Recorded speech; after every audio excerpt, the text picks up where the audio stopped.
the resurrection of the dead in Judaism. The Rambam, I think this is how you say it, Maimonides, compiled what he refers to as the Shlohah Asar Ikkarim, the 13 fundamental principles of the Jewish faith, as derived from the Torah. Rambam refers to these 13 principles of faith as the fundamental truths of our religion and its very foundations. Number 13 of the 13 fundamental principles is the belief in the resurrection of the dead, which is a real, even from the Christian standpoint, Jesus rose from the dead, and Jesus, his good friend Lazarus, he'd been dead 4 days. He raised him from the dead, which led to the shortest verse in the New Testament, in the Gospels. Jesus wept. That's all. One verse. Jesus wept. And he did after raising Lazarus because people still didn't believe who he was. I thought that was an interesting tidbit. Ezekiel 1 and 10 are together a vision. Again, I'm reading from the book God dictated to me, Isaiah 53 and the day of the Lord. And as you can see, this doesn't really have much to do, if anything, with Isaiah 53 and the day of the Lord. There's a lot of other information in there that he taught me and had me write. Keith, go to your computer. Keith, do this. Write this down or type this. He'd always say, right. Ezekiel 1 and 10 are together a vision of the resurrection of the spirits of the dead to heaven. The creatures later identified as cherubs, which is a type of angel that are on the ark, with the spirit are going to and fro, east, west, north, and south, adding eyes to themselves and to the wheels, and taking them to the platform of heaven at the entrance of the eastern gate of the house of the Lord, with the presence of the God of Israel above them. All of Israel, whose name will endure in the heaven God is creating, that are righteous and in right standing with God, are the eyes of the eyes on the cherubs and in the wheels. The eyes represent the eyes of the spirits of the dead, a spiritual heaven. Now, back in antiquity and even into the Middle Ages, that wasn't a great thought, so to speak, because everybody feared the God. I mean, they felt like everything that bad that happened to anybody was because God was angry. Just angry. And they had no knowledge of science or medicine. And yet they missed their loved ones so much. And so they'd go out to the cemetery or they'd go out to the grave plot and just look at it, and they would wish that loved one would just rise up out of the dirt and be them again, not in spirit. I mean, that's just what it was. I mean, it was an age of ignorance of the highest order. People couldn't read. There were no schools to speak of. They were like, everybody acted on emotion. And, and your basic personality from your soul, like a mean old soul, this and that. And not a lot of reasoning capabilities. You gain a lot of ability to reason by going to school, even though you're learning stuff you'll never use. It helps your reasoning capabilities. And, that's when everything changes. You have to read the Bible for two different eras. There's antiquity in the Middle Ages, and then we had the age of reasoning, the age of medicine. This is all called the Common Era. Science. literature, everything. All these different changes, which leads to, of course, the age of information and now the internet. And it's written into there, and I'm about to show you one of them right here. So, I don't know how this was interpreted by Rambam, but he's talking about the resurrection of the dead based on Ezekiel 37. Rise, old bones, rise. Okay? But this got missed. And that's why there might be fundamental principles, but as you're going to see as I go on, and God again dictated this to me, some things that are part of your religion that come from antiquity and the Middle Ages have to be reassessed. Judaism is supposed to be a very rational, logical, intellectual religion. But boy, a few things got dropped along the way, and my pointing them out is a proof of who I am. I am God's righteous servant. And I handle everything that his other three righteous servants, Moses, righteous and a servant. David, righteous and a servant. Elijah, righteous and a servant. And yet we only have a description of one man for this day. The righteous servant of God. So, effectively, I am the righteous servant of God. His servant David, a shepherd. Again, Rambam. 2 chapters on King Moshe. And he's just making it up. Just making it up as he goes, just like he did the Messianic era. Can't back any of it up. A shepherd. Elijah and the prophet like Moses. And this is the prophet like Moses. Moses did 2 things. He led the Exodus and he wrote the Torah. God dictated it to him. Okay, well, the Jews aren't in bondage. I don't need to do that as a prophet like Moses. So what's left? Write this down. That's the prophet like Moses. And I have all the knowledge that Elijah would have. Elijah. What's so special? The only man in the Hebrew Bible to be specifically taken to heaven. And then he returns in the day of the Lord. Clearly, it's not going to be that Elijah. There's nothing about heaven that I need to know to answer questions that I don't know. I've been taught it, and I envision lots of visions early in my 13 years, first 7 years. Not so much lately, except for pictures that they put into my mind when we're talking. God likes you to see what he's talking about. So you don't have to go into a trance or anything for those. I just send pictures into my mind. It's a wonderful thing. Excuse me. But anyway, okay, that's some backdrop. Let's carry on here.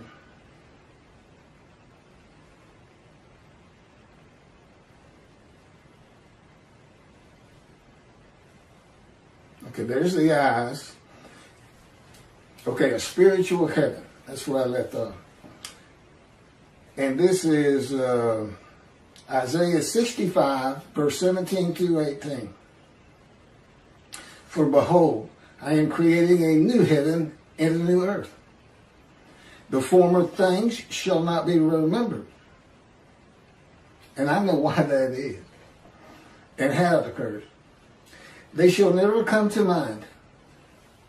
Be glad then, and rejoice forever in what I am creating.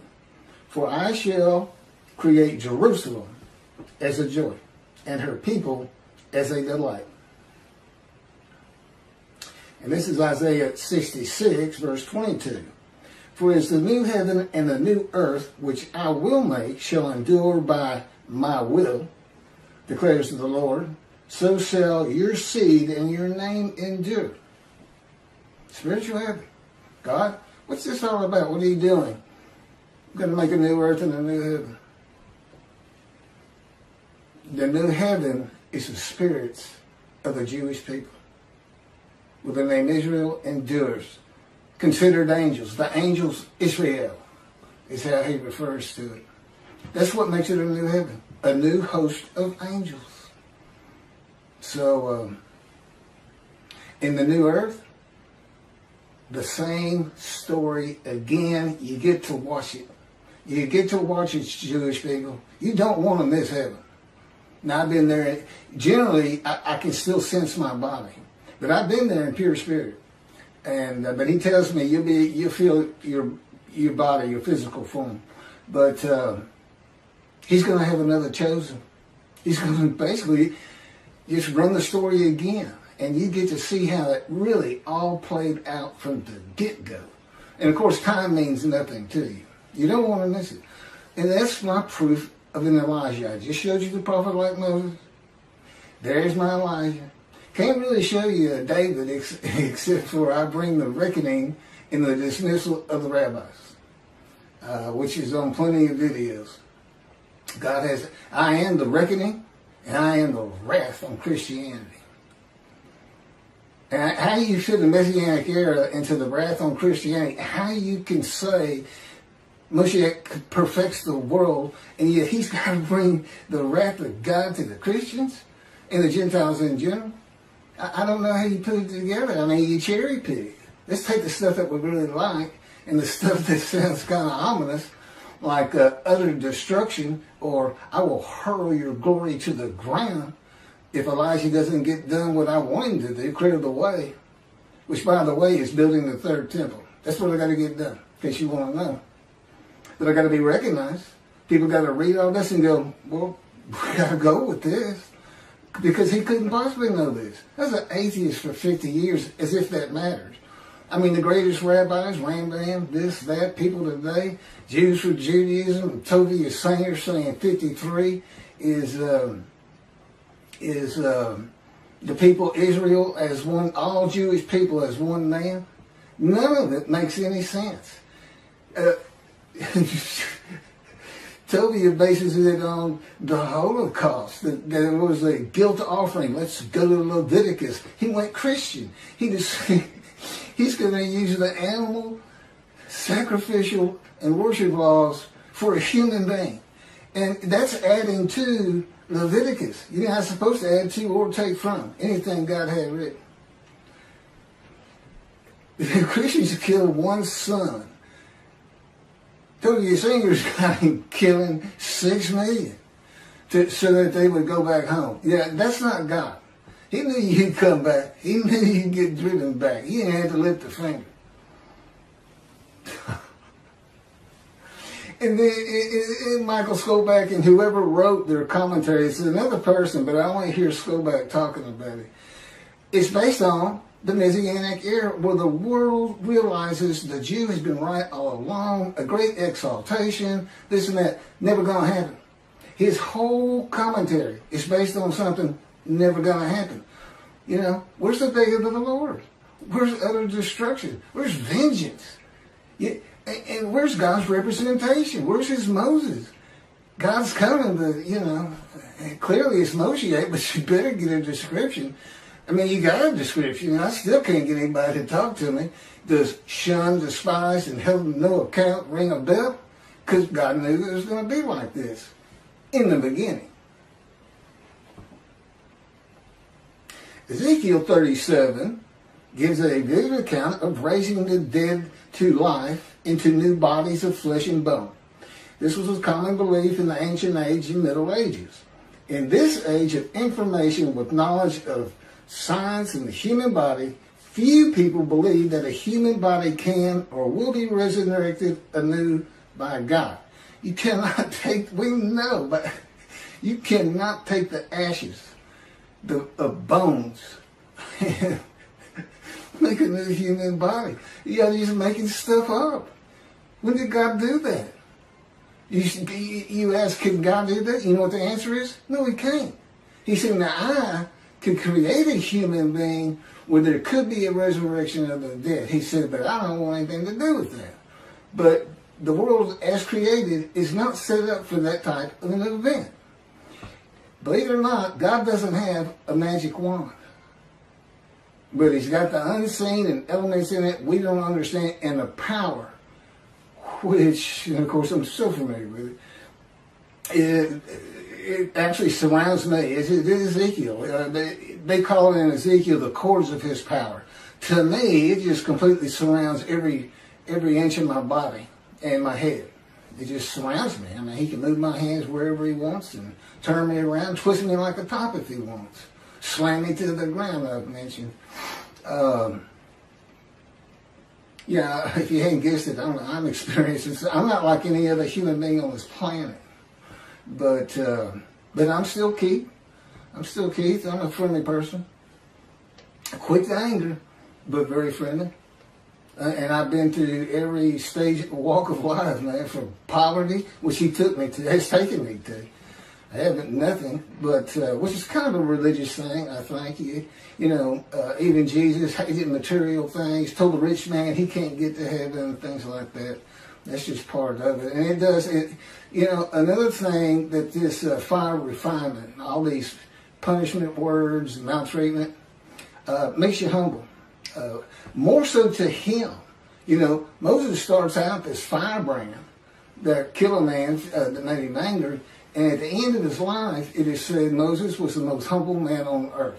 Now, I don't know how you measure something like that, but I can tell you I'm more humble to God than anyone on earth because I literally fear him. Because I know the kind of pain he can put me through. And most people don't really have that knowledge. I fear God.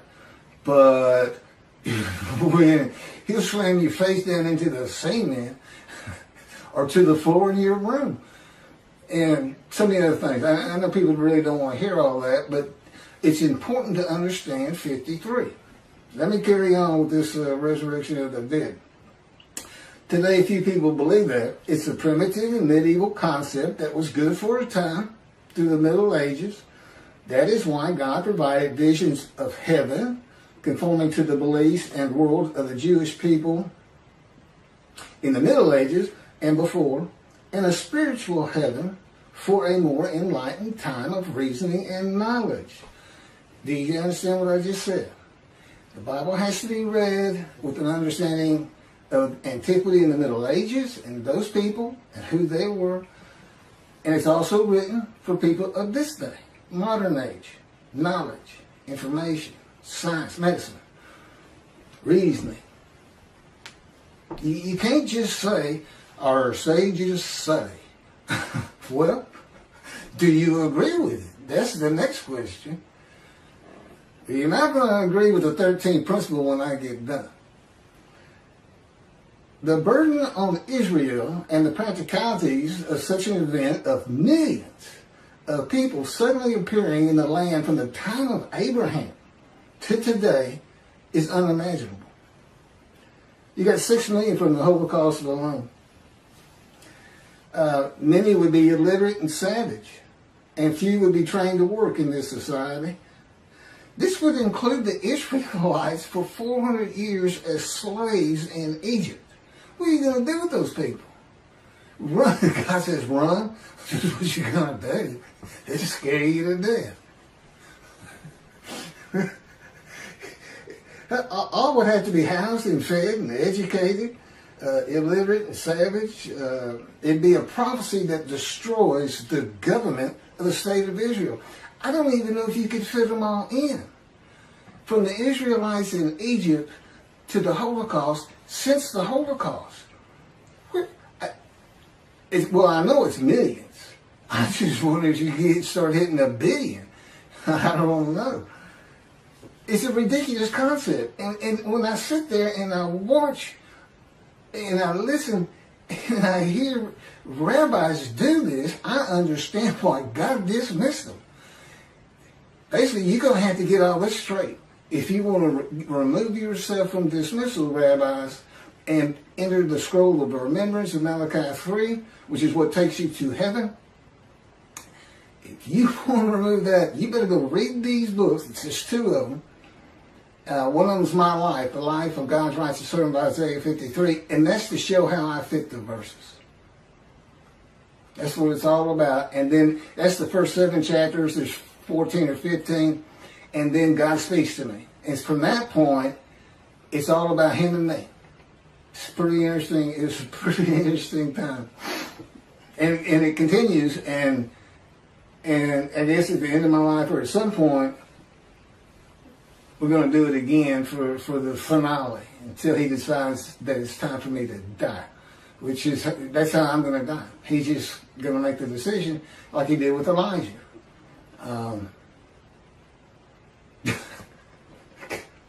Nothing. Okay. The resurrection of the dead in a human body to a heavenly earth, the world to come. No, that's Messianic. There's also a world to come, which is really amazing to read. Because it's not in the Hebrew Bible. And look, this ain't oral tradition stuff. This is somebody who wants to please his following and get money, if you ask me and God. That's what this is. He's just making it up. It's not an oral tradition. Now, I don't get into the Torah at all. And the oral tradition, I'm going to read it the way God says it in just a second, but we don't get into that at all. I know Rambam said Moshiach would read Torah day and night. Well, no, I don't. But I definitely am a scholar on the prophets and the day of the Lord and everything I've been talking about 45 videos that we keep flipping. Find you a motorcycle and just stick with it the last 2 or 3 because, you can go back 4 or 5 and we're just redoing them to keep them circulating and adding. Like this is brand new. I may have touched on this before, but we're adding, throwing a couple new ones in here and there, and eventually I may end up being a vlogger, I think they call it. See, this is what I'm doing today. I'm going to go ride on a motorcycle. God promised me. He's had me in poverty for 13 years, and but he told me one day we'll get a motorcycle again. Because I've had one before, a Harley. Anyway, the resurrection of the dead, okay, that's not the world to come. I got to change that. And you say, wait a minute, God dictated that. Why you got to change it? That's to tell you I still had to live the human experience. To truly still feel like I'm Keith, I got to do something dumb like that sometimes. I still got to forget things.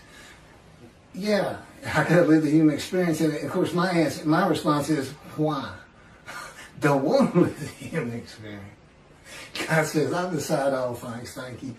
So anyway, we have a good relationship. He's got a great humor and a personality far different than you get from the Hebrew Bible. Because it was meant for, first and foremost, antiquity. You're supposed to be angry. You're supposed to be, that's it, putting a plate on all y'all because David failed a test of mine. He took a census. That kind of thing. But he's really a joy to be around. He doesn't like to talk that much, but the angel of his presence, the Holy Spirit, he does. And sometimes he'll talk, and it sounds like it's a God. But then I can tell it's not. Totally different voices. Totally different. He's got a voice of a 5-year-old. I sometimes tell him it sounds more like a cartoon than me.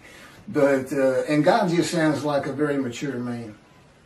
He doesn't really talk to me that much, except when he's tormenting me and torturing me. Oh, that's what I asked him.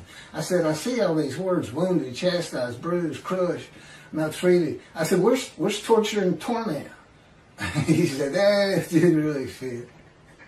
That's what it is, by the way. Okay, the resurrection of the dead, the human body, to a heavenly earth is also said to be a sign that Moshiach has arrived, or that it will happen in his lifetime. This is a teaching from the ancient age and Middle Ages that continues today. Moshiach's here and it's not happening. Okay? It's not going to happen. Judaism's reliance on everything that the sages say in an era gone by in the oral tradition, it is important for the laws of the Torah.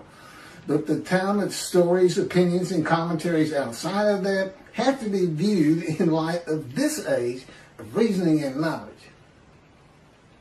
The day of the Lord and the arrival of God's servant David, see, he calls him David, a shepherd, according to the prophets, must be interpreted with the evolution of humanity from the ancient age to the age of information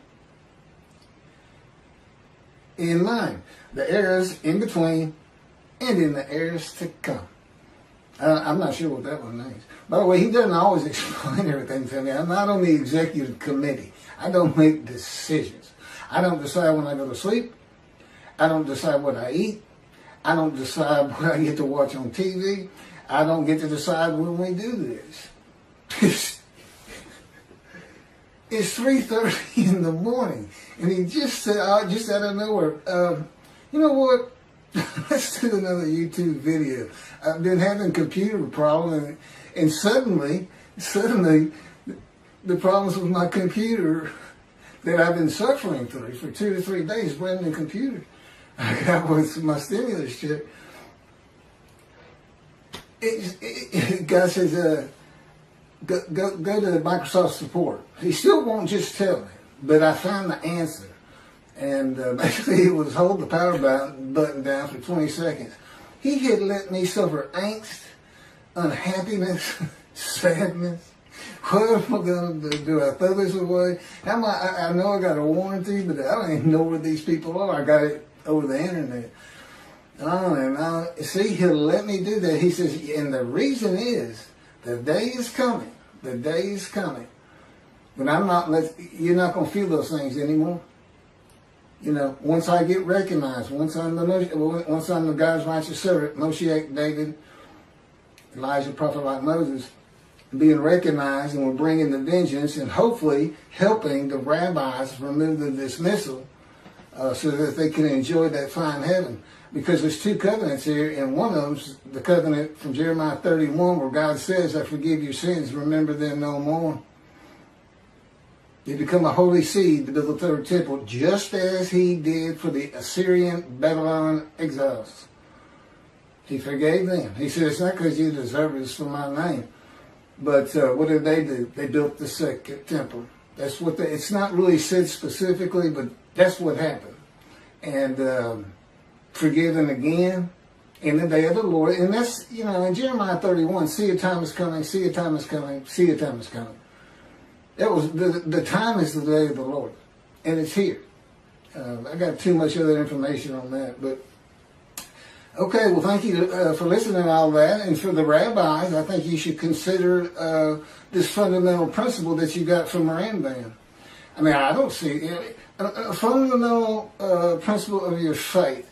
And see, I was an atheist for 50 years. I'm not a religious person. I understand the concept. Well, this is what we believe, because that's what you get from the Christians. You can go to them and say, look at this and that and this and that. None of that makes sense. None of that makes sense. And this is what you get. Praise Jesus. Praise Jesus. Logic doesn't matter. Well, for the Jews in Judaism and for the God of Israel, it's going to start mattering if the rabbis won't see heaven. Thanks a bunch.